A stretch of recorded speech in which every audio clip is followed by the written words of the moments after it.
start. We are born again.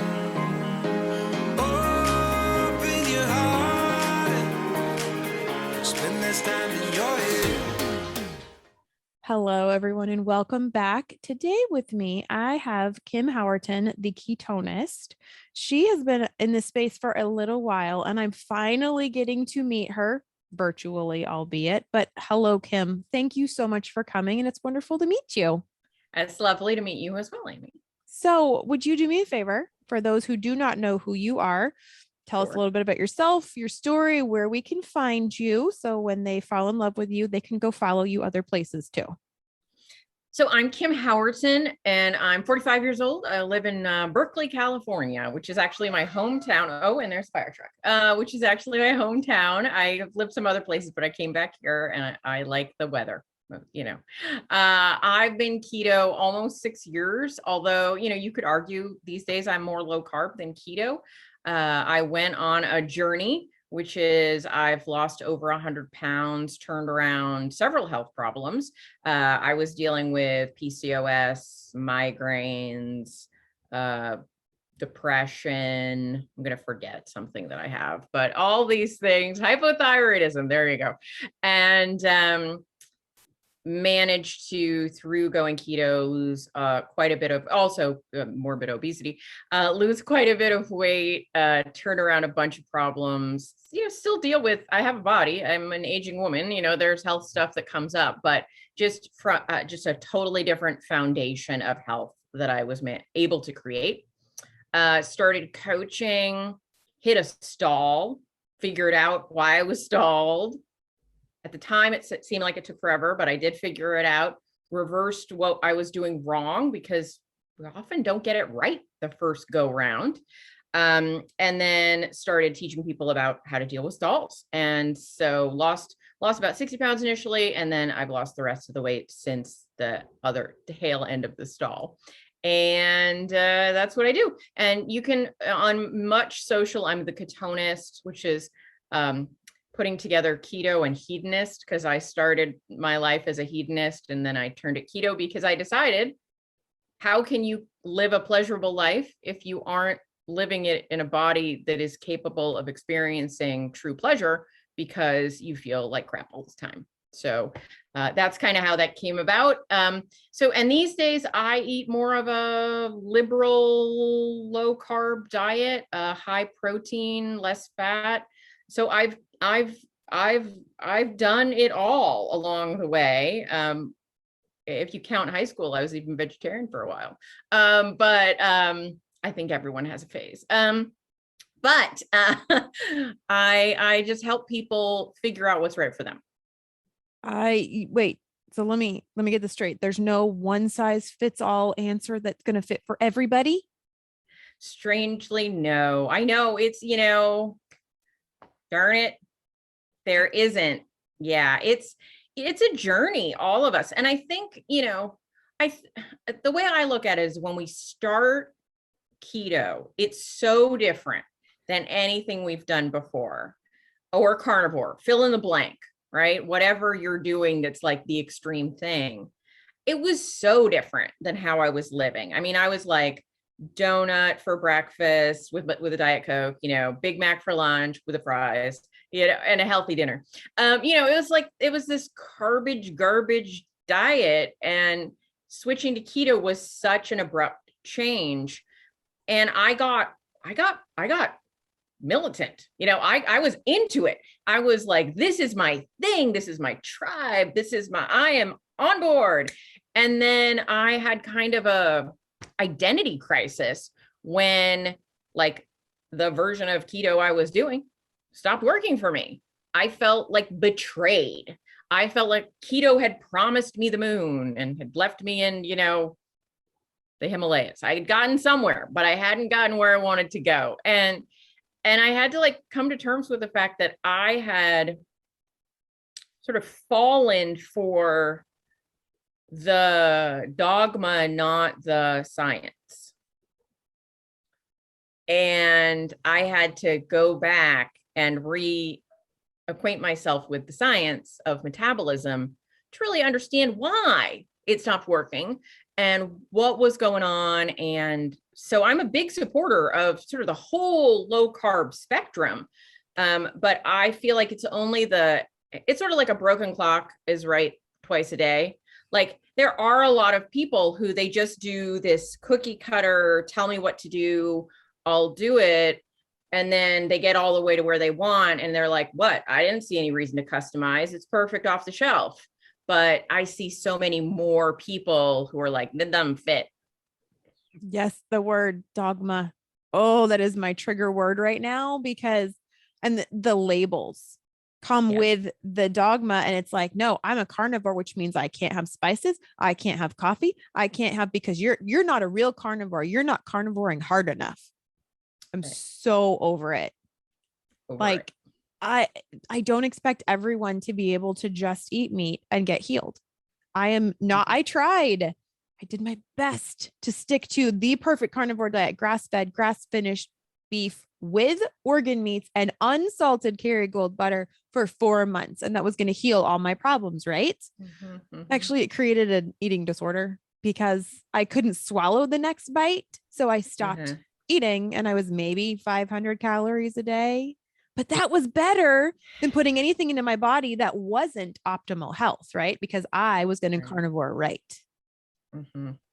So I'm guessing you see a few people like that. No, it's okay. I do too. So I'm guessing you see a few people like that.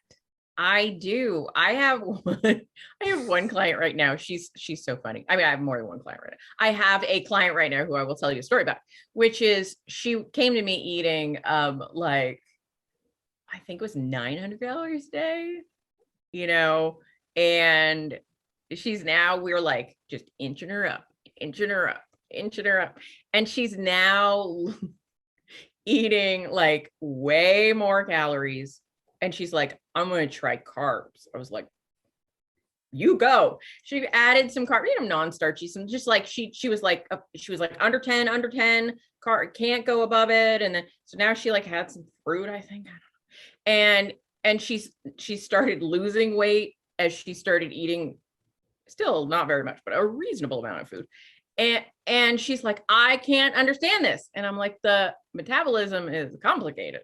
And so it's not that it's so complicated. It's that we complicate it. Right. And so, I have another client who, couldn't get her blood sugars down, added some extra leafy greens, blood sugars came down. There are just things that help the body work better. And with those two examples, it might sound like I'm saying everybody needs more carbs, and I'm not. I'm just saying, because for some people they go carnivore and like, woo, everything's great. So it's like, it's very like, you got to learn. This might be a little crude. Go ahead. But I have an old boss. This is clearly an inappropriate thing, but they basically used to say, I'll paraphrase because it'll be confusing if not. You didn't know this person, I suddenly realized. But basically, you can pay with time, or you can pay with money, right? So what do I mean? How does that apply to this? Well, you can either pay someone to walk you through all the little details of how to make something work for you. And that's expensive because it's very detailed. You can pay a small amount for a program that will only accidentally work. Well, or will only work if if you happen to be the broken clock, right? Or you can pay with time. You don't have to pay with money, but you got to pay, right? You got to pay with something. And if you don't have the money, many people don't, I didn't, right? You pay with time, which means you have to invest time and energy into figuring out what's right for you. Yes. Oh my gosh. So much of what you said, 150,000%. Yeah. I agree with. I wish that there was a one size fits all. I wish it was that simple. And so, you're talking about adding more carbs in. I'm the person that tried bringing the carbs back in. Yeah. Holy bad juju. That was bad news. Terrible. I did the organic fruit and I was very careful. Or I did the local Wisconsin honey that was not corn syrup honey, the regular honey. Right. Good honey. And Right. I ended up, my mental state plummeted. I mean, it went, so yes, I lost a little bit of weight and my hair did stop falling out, but my husband would walk past and just be like, "Hey, what do you want for dinner?" And I'd start crying. It's like, this is not okay, And so I tried the carbs, and maybe I got to try it again and I got to do it that.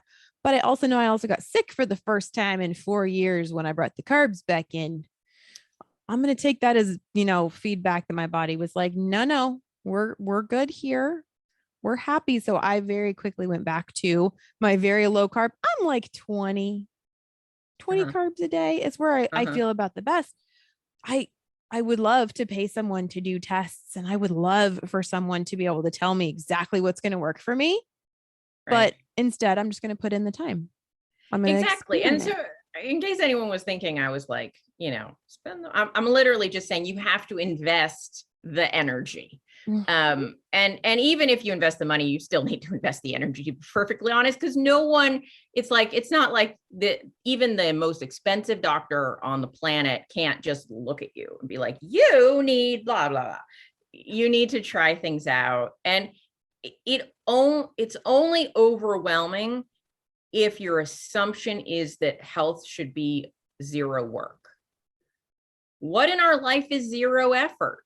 Right? Is your marriage really zero effort? You have to work on your relationship. You have to communicate.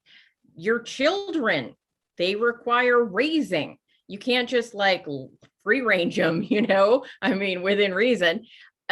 Your job, whatever that is, you have to do the reports. You have to check the boxes. To think that health is going to be the thing that just happens without effort is sadly, it's kind of what we've been told should happen. Yes. So I'm not saying anybody's wrong for thinking that. My mom is always saying, I don't understand why this takes so long to just be a healthy person. And I'm like, it takes a long time to do everything. Cook dinner. It took us a long time to get sick too. Right. Unfortunately. Yeah. And one thing to keep in mind for a lot of people that are online and these influencers that everyone's watching, they've been doing this a long time and they're closer. They're, maybe not there, because I think as soon as we get there, we die. Right. But they're way further along in their journey. So it looks easy, but you don't hear about the stuff that they had to do at the beginning. Right. Or the stuff they did even before they say they began, right? Like in the influencer community, right? Like if we look at I don't even know, what does that even mean? But it's like all the people that are talking about a topic, right? There's a certain number of them who, in this, we'll just talk about the keto community or the low carb people, right? There's a certain number of them that were never overweight. There's a certain number of them that were always fit. Sorry, my Siri keeps turning on. Or always fit and in shape, and then they went keto. And I'm not saying they're not welcome. I'm just saying they have a different perspective. There are people who had health problems, lost a lot of weight, but they had to go through a bunch of things. There are influencers and teachers and also who've regained the weight. There are, there's just across the board, we're all on a journey of learning and changing. And if you expect any of us to be able to gift you with the perfect diet for you without you making it fit you and paying attention to your body, right? That was a big problem. When I first started keto, I was told a bunch of stuff that turned out not to be true. I was told that on keto, because when you lower your caloric intake, when you eat less, it's not going to slow your metabolism because it's pulling the fat from your fat stores and it's supplementing it. So it's just like you're eating more, but you're eating some of it from your body. And it took me a couple of years to put it together that's how every diet works. That's how every type of fat loss works. So why, the explanation was, well, because this is happening, that won't happen. But I'm like, but that's what always happens. And it happens to all these other people. So why isn't it happening to me? And it was happening to me. So we're all doing our best is what I want to say. And so, never ascribe to malice what could be ascribed to ignorance, or just you haven't learned it yet. Ignorance doesn't mean you're dumb. It just means you don't know something yet. And there are a lot of different voices in the keto community, and they're saying different things from each other. And you know what? They're all equally right, and they're all equally wrong. That's the unfortunate thing. And the fortunate thing, because here's the good news. And I think I said this the other day somewhere. I don't know where. I talk a lot. The good news is how to start is simple. It doesn't have to be complicated. So you can really listen to almost anyone about how to start keto or carnivore, and you're probably not going to get into much trouble in those first 6 weeks. It's just very basic. Even if they tell you something a little screwy, probably not going to get in a lot of trouble.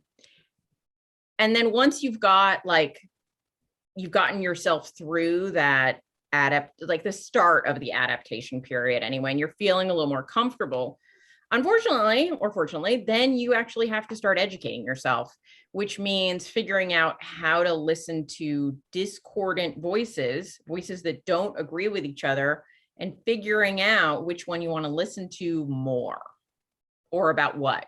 Because sometimes I'm like, I agree with 90% of that person and 70% of that person and 20% of that person. And I'll take a little bit from each one of the people and put it together in a way that makes sense to me. You have your little Frankenstein. You take exactly from everybody and put him together, and he's so cute.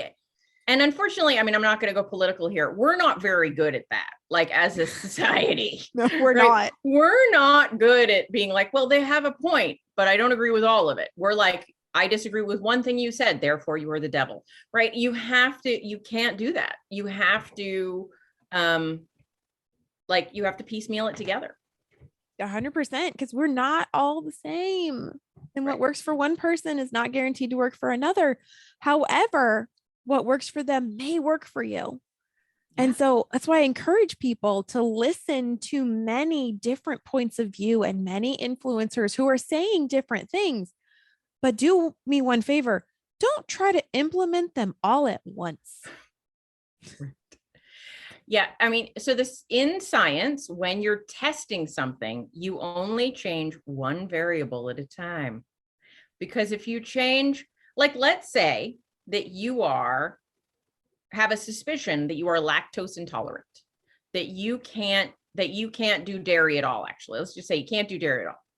So you stop using dairy, but simultaneously, to replace the dairy in your coffee, you start drinking coconut milk. But you've never used coconut milk before, but you replace the dairy with the coconut milk. 30 days later, you're like, I don't feel any better. I clearly don't have a problem with dairy. I'm going to reintroduce dairy. But what did you do? You didn't just eliminate dairy. You introduced something new while simultaneously getting rid of dairy. And there's a small but not impossible chance that you are allergic to or sensitive to coconut milk as well as dairy. So because you did two things, not just one thing, you're not going to get clear data. Yes. And I see this so much when people, and that was a simple example. Most people do like 12 things at once. Like honestly, yes. Huge things. Yes. Like the PSMF and then the time window eating and the exercising, and then they're upping their fat at the same time. And I'm like, how are you doing this all? First of all, then they're like, yeah, this happened. What caused it? I don't have an idea in the world because you're doing too many things all at once. Right. So educate yourself always, because you may need to do whatever you're listening to down the road, but pick one. Pick one to try. If it's going to be PSMF, then try that carefully and correctly. There's a lot of stuff flying around out there about just eat tons of protein and nothing else. that's not really the way that you use that tool. Or upping your fat and eating tons and tons and tons, because eating more fat will make you lose fat.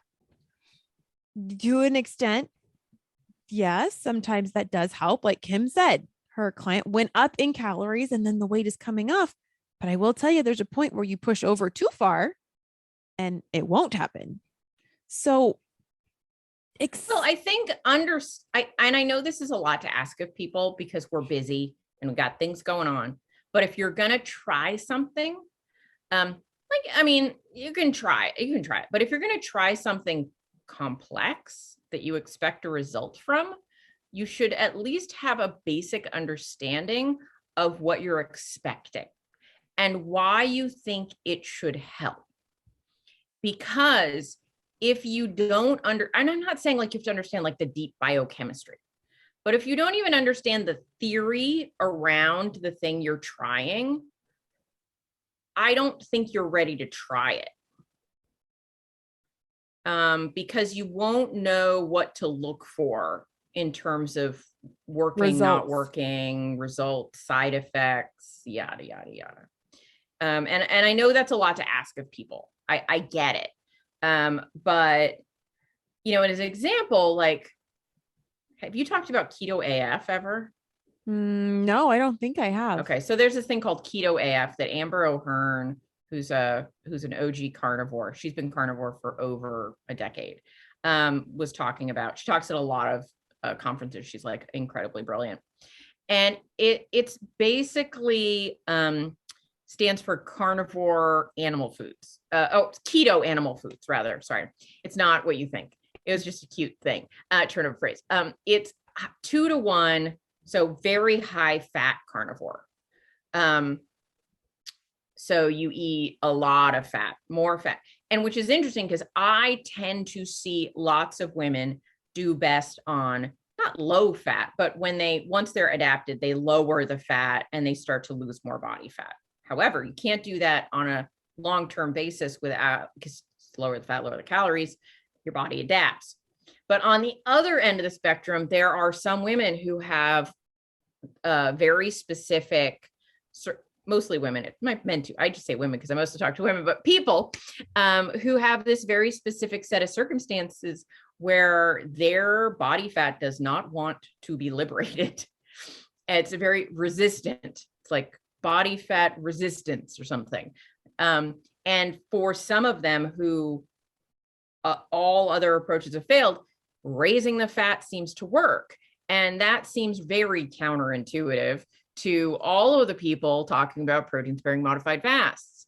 But there's this very specific biochemical situation that seems to arise in some people, especially if you have something maybe like lipedema, which is just fat that will not surrender because it's a different type of fat.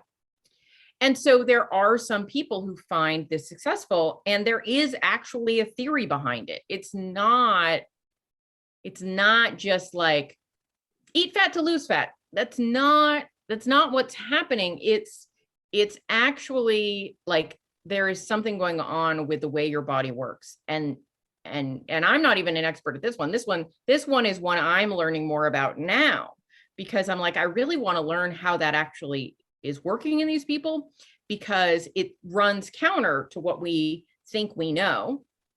So let's figure that out. Now, there's no harm in somebody taking a 30-day experience and trying something and seeing if it works. But along the way, you should probably be learning about why it might be working or not working. So you know when to say, maybe not, or maybe. There are good signs or bad signs. Yes, there's an old saying, you can lead a horse to water, but you can't make it drink. Yeah. And we can bring you there and we can tell you what you got to do. You got to do it. And I really, really, really fully agree with Kim. You need to educate yourself as well. Don't just take our word for it, because there's so much more to it than that. There's so much more. And sometimes they figure out something that I hadn't really considered or thought of or heard of. And then it causes me to go look into something else. And it's like, oh, see, yeah, that was good. So yeah, you did a live the other day. Well, I don't know if it was a live. It was something. It was super short. It was like 6 minutes. And it spoke volumes to me. And I watched it like 18 times. So can Is we it one in the talk? car? Uh-huh. You know exactly Yeah, which okay. one it is. Yeah. Can we talk about the spin cycle? Sure. Yeah. This is a thing we do. It's just people. We all do this, and it's not just about weight. We do it about everything. So it's an obsession. It's a sort of an obsession process, right? It's like, I really should lose weight, whatever, or I really should Exercise. or I really should clean the house, or I really should take French. I don't know what it is, right? So you have a thing that you feel compelled to do, but you're not doing anything about it. Or the things you're doing aren't working. So you're just kind of it's not happening. And you're like, I really should do this other action that will advance my cause, but I'm not doing it. But I really should do it, but I'm not doing it. But I really should do it, but I'm not doing it. And just around and around and around and around and around. You wake up, I remember this from before my keto days, where it's like every Monday was the start of a new diet. I never saw them through. They never actually happened, and it's just this endless agitating. And when I talk to these people who are in this cycle, because we all have these cycles, right? I say like, so you're not doing the thing, right? So I see you not doing the thing.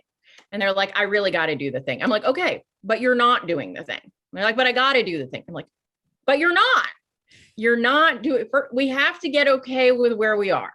So the first step to ending this cycle, because this cycle is the thing keeping you stuck, right? So if you're like, I got to do the thing, I got to do the thing, I got to do the thing, you're stuck in the not doing.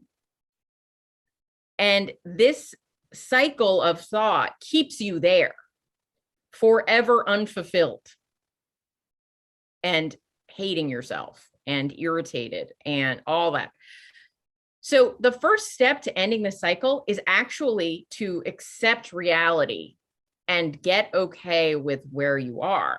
Not to say like, I am fine being 300 pounds, right? Like, no, that's not what being okay means. Like, it is clear that I want to be where I am more than I want to do the thing that I think would get me where I want to be. And when I say that to people, they get mad because they don't like to be confronted with the fact that they'd prefer to stay where they are. But that is just reality. It's just reality. So you can get okay with that. Put it in language that works for you, right? Up till now, it's clear that I have been willing to accept where I am because I think fill in the blank will be too hard, or generally that's it. And I don't want to do it. Okay, fine. You don't want to do it. Like, stop beating yourself up about not wanting to do it. Get okay with the fact that you feel that way. And then question yourself like a friend instead of an enemy to say, is there something that I could do that would advance my cause that I wouldn't find so objectionable? Or is there something I could do that would make what I have to do easier? Or, so you have to get curious about, there's more than one way to, you don't have to jump in the deep end. Some people are tiptoe, but you have to find a way to get some movement. But until you do, you have to accept the reality you find yourself in, which is being in an unwilling state. You want to, but you're not, which means you are unwilling to do the action. And when we just chronically lie to ourselves it's like, I listened to a podcast about finances, right? And it happens, and it's not just a weight thing. This happens everywhere, where it was like they were interviewing a husband and wife, and the husband had a bunch of debt, and they kept being like, how are we going to tackle this debt? And the husband kept saying, I don't want to be a burden. and I'm not willing to be a burden. I'm not going to be that. I'm not going to be a burden. I'm not. And then like they kept coming back. Okay, so what are we going to do about the debt? And it's like, do we have a plan? Do you have I'm not willing to be right. He was stuck in a spin cycle where his denial, like, I don't want that, right? If you find yourself saying, I don't want that, or some version of that, you're in a spin cycle. Because all he had to do was say, I think I can do this one thing to take action. And he'd get out of that spin cycle. But instead, he just kept defending, right? I want to lose weight. I'm a good person.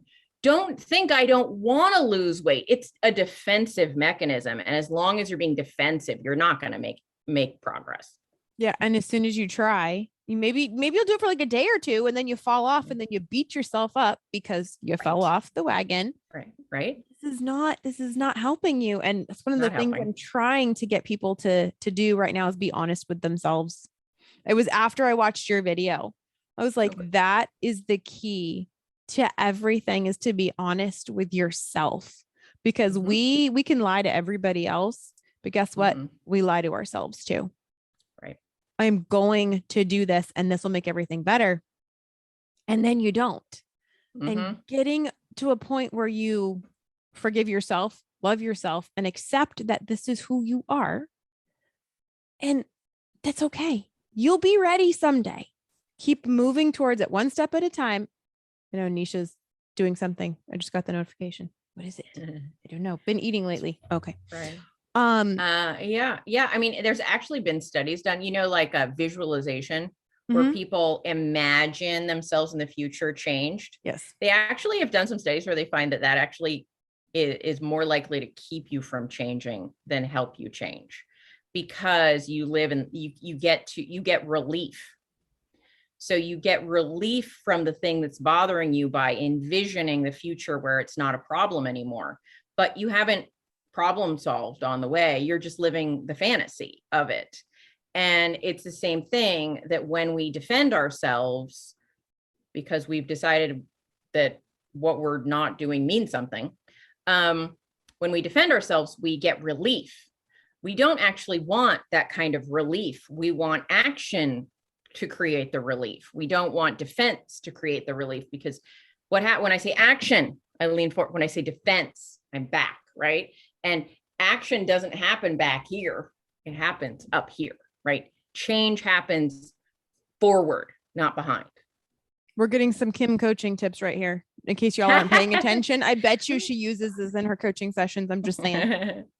So yeah, that little car episode, watching you get hot because you turned off the car, that was so huge. I mean, it was important enough for you to stop driving and do right there. I just pulled over in the middle of San Francisco. And it was brilliant, because it's so true. And I've been talking about it a little bit and telling people, what, sometimes you just got to be okay with where you are. Love yourself where you're at, and then decide when it's time to move forward, And so, no, I absolutely loved it. I completely agree with it. I'm doing that with exercise. I'm going to be 150% real. I need to exercise. That's it. That's as far as it's gotten. I bought some stuff on Amazon. We got exercise bands, and we got some other stuff. It's still sitting on the pool table. Well, I have a question for you. Oh, please ask it. What does exercise mean to you? Yeah. You're saying I need to exercise, but so there's clearly a definition you have in your mind about what exercise means. Okay. So, right now I'm not even getting 1,000 steps in a day. Okay. Because I'm literally sitting at this desk almost all day, every day. And exercise to me at this point in time would be standing up and sitting down 10, 15 times at my desk before I start doing something. Any movement to expound upon what I'm not doing right now. My husband suggested like 5 push-ups in the morning.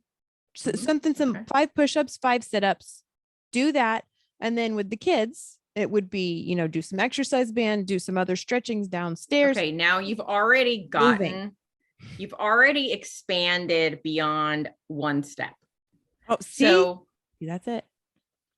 What's something you think you could, one thing, even if you think you could do more, pick one easy thing that you could do, like a commitment you could make for the week. Consistently like, would be the chair right. standing up and down. Okay. 15 times before I sit down to do anything. I come over here, I push my chair back, I stand up, sit down 15 times before I start doing anything else. Okay. And could you possibly like set timers on your phone to remind you to get up and take like 10 steps? Oh, I'm sure I could probably turn on the thing on my phone or my watch to tell me, hey, you've been sitting too long, dummy. Uh-huh. That's off right now. Yeah. But why does it need to say dummy? It doesn't have to say dummy. It could say, you get up, gorgeous. Hey, it'd be nice if you got up. So here's the thing is when you start, what I noticed is when you see, I coach everybody. You can't help it. I love it. When you started talking about it, it became, I need to stand up more. I'm not even getting 1,000 steps. I should really exercise with my children. My husband says we should do, it's like, whoa, back it up. Like so I now go to the gym 3 times a week, about 90 minutes a week, a time. And I take about 7,000 to 10,000 steps a day. I didn't start going to the gym until recently, but I did it step by step because I was very resistant to going to the gym. And so it was literally like, get up out of off the sofa where I work all the time. Right. And it's like, what can I commit to this week? What actions can I commit to that I can achieve? Because when I've achieved them, I will grow my self-worth and I will grow my belief in myself about exercise. Yeah, yep. That might just be the nail that you hit on the head. Yeah. Belief in myself about it. Yeah. Because I've been for 6 years and I've been like, yeah, I should exercise. You're right. I should exercise. And excuse me, but internally I was like, I was like, I don't want to do it. And then finally I was like, you know what? I feel ready. Like I feel ready to change it. And so I started by adding more steps. And then I was like, I think I want to go to the gym 3 times a week. So I started taking that 90-minute block and going for a walk during that block. I was going to go to the gym because I had already started walking and walking wasn't hard and didn't feel stressful. So now over several months, now I had created a space in my schedule where I was used to doing something at that time every day. And then I just transferred that time to the gym. Yeah. See, I don't want to. That's where I am. Okay. I should, but I don't want to. And so I was like, yeah, I just need to get okay with the fact that I don't want to. I appreciate that.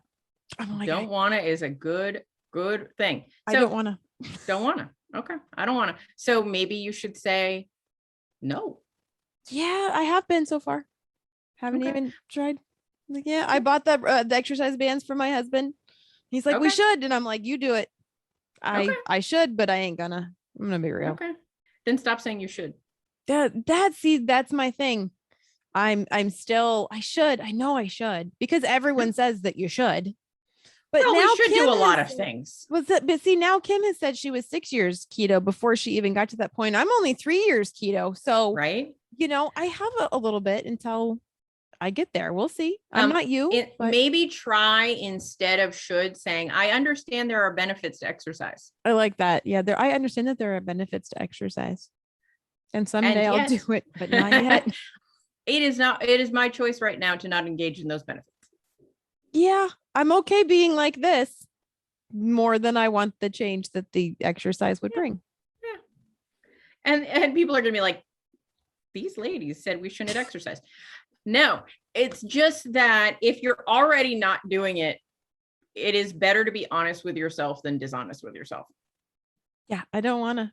Yeah. I don't know when I will. I'm hoping that someday I will want to, and I will look forward to it. And I will make sure that I feed that when it comes. Right. And you could investigate, if you felt like you had the internal space to be like, to get curious about why you don't want it. Is it some trauma?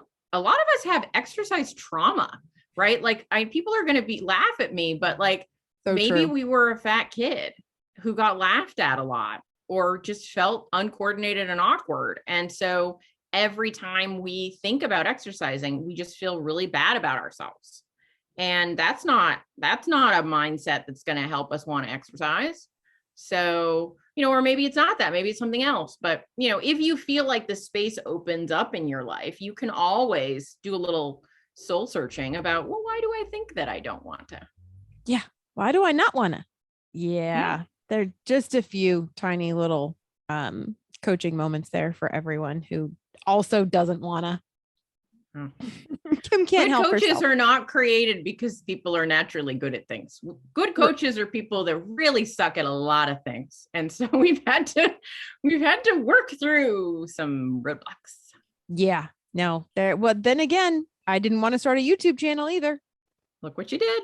Right? I did, and it was good. So, there's a good chance that the exercise is the same thing. I don't want to, and I know it will be good. I know it will be when I'm ready to do it.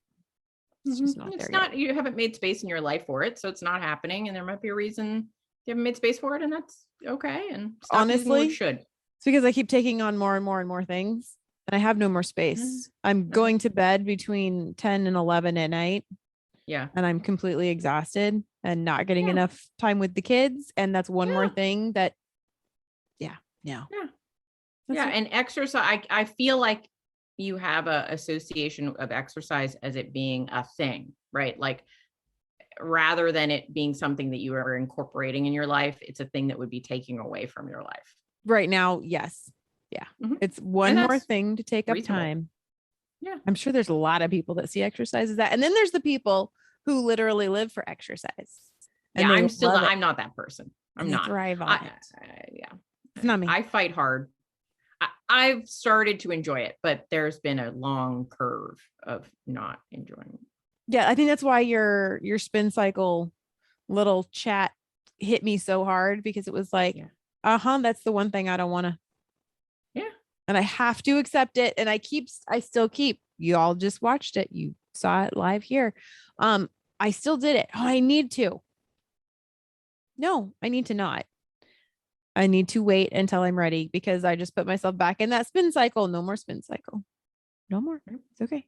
I'll get out of it. I promise. So the next time we talk, we'll see. Maybe I'll be exercising and maybe I won't be. And I don't know. Or, there's all sorts of things that are good for us that we can incorporate and find a way to incorporate in our lives. If you listed all of the thousands of things that one could do that would be good for them, how many of them are we doing? We have to pick our battles. And I have to say, part of me, my motivation to start exercising was that I saw my mom start to physically decline, right? She just turned 79. She's always been a go-getter. She still works full-time. She owns her own business. She loves it. She could retire. She just doesn't want to. And she runs an interior design firm. She really likes to play with houses. And so she's like, no, I'm not. I will not. My dad retired a couple of years ago. So he does like the laundry now, because she's like, do my errands. But she loves it. But she's hit a point where her body has started to decline. It's just the little things, but they all, her hip and then her back and then her, it's like, oh, I don't want that. And I saw the way that she prioritized everything over her body. Now, she's never been heavy. She's never been in horrible, not real heavy. She's never been in horrible shape. I was a much worse case than anyone else in my family. So she's a reasonably healthy adult, my whole life. And yet I see how suddenly, just boom, the years of not making fitness a priority has probably, I can't say necessarily, but has probably contributed to some of the things she's suffering from now. And, I just kind of got scared. I was like, if I don't start now, I'm not going to build the muscle mass that I need to protect me when I'm 80. Mm-hmm. And fear can be a great motivator. I don't live in the fear, but it kind of woke me up. and you just, maybe there's nothing like so for me it was very salient. I felt it. I felt that I really need to do this. And it was motivating enough that I started looking into doing it. And if you don't have something like that in your life, it makes sense that there's a lot of resistance to exercise in you. And sometimes when there's a lot of resistance, not resistance training, but just resistance to exercise, it takes a big push to get over it. And, it'll find you at some point, or it won't. And, maybe everything will just be fine without it. Yeah, I keep telling people to accept where they are and it's okay, move it. See, I'm working on it too. People, you're not alone. We Oh my are goodness. always, oh my gosh, if you talk to my boyfriend, he would tell you all the things I'm crazy neurotic about, and like, and do not have my S together about. Like, we are all works in progress. We are all works in progress. Yeah, no, please do not think we've got it all figured out, because we don't. We just show you what we figured out for this week or this day, even. Right. Sometimes. Right. But anyways, okay, we should probably wrap it up, because I know you have other things to do. So thank you so much for coming on and chatting with me. This was a ton of fun. And Super fun. I just started a new thing. I did a group with Indigo Neely and Lindsay Murphy and Janet Greta, and we had like our girlfriends gab time. Nice. Think I'm gonna try to see if I can get you and Nisha together and maybe one other person, because everybody loves to just see a bunch of girlfriends hang out and talk. Exactly. So if y'all want to see that, drop me a comment down below and let me know. And we will definitely get together again. So sounds good. Sounds good.